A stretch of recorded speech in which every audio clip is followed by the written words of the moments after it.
এই সময়ে সাংবাদিকতার অবস্থা খানিকটা এরকম যে একটা গভীর নিকষ কালো রাত, সেটাকে আমাদের কাটিয়ে উঠতে হবে এবং একটা উজ্জ্বল ভোর আসবে, কিন্তু আমরা জানি না যে সেই উজ্জ্বল ভোর আদৌ আসবে কিনা। ঠিক আছে, কারণ একের পর এক ঘটনা যদি দেখি, আহ, এখন কর্পোরেটের নতুন সংজ্ঞা, মানে কর্পোরেট ইকুয়ালস টু বিক্রি হয়ে যাওয়া।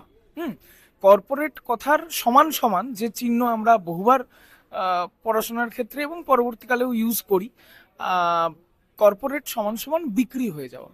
হলুদ সাংবাদিকতা। হ্যাঁ, এবং এখন ওই হলুদ সাংবাদিকতা কেউ বলে না, মানে হলুদ সাংবাদিকতা মানেই সাংবাদিকতা করা, ব্যাপারটা গুলিয়ে যাচ্ছে। যেমন আমরা জানি সোনাম ওয়াংচুক, হ্যাঁ, সেই ঘটনা নিয়ে মানে তিনি যে মুক্তি পেলেন সেটা নিয়ে কিন্তু কোনো হইচই নেই, কোনো মিডিয়ার নিউজ কিন্তু আমার চোখে পড়ছে না। আবার আমি যে রাজ্যে থাকি অর্থাৎ পশ্চিমবঙ্গ, সেখানে অযোধ্যা পাহাড়ে, পুরুলিয়ার যে অযোধ্যা পাহাড়, সেখানে আদিবাসীরা একটা প্রোটেস্ট করছে, তাদের উপর জোর করে একটা জলবিদ্যুৎ প্রকল্প চাপানো হচ্ছে। ঠিক আছে, সেই জলবিদ্যুৎ প্রকল্পের তারা বিরোধিতা করছেন এবং তাদের পক্ষে কোনো বিরোধী দলই দাঁড়ায়নি। ঠিক আছে, তো তার ফলে যেটা হচ্ছে, টিআরপি নেই যেহেতু, তো কোনো মিডিয়াকে আমি দেখি না এগুলো মানে নিউজ করতে। মানে মিডিয়া তাদের পাশে থাকে না। তো এটাই হচ্ছে বর্তমান সাংবাদিকতার অবস্থা।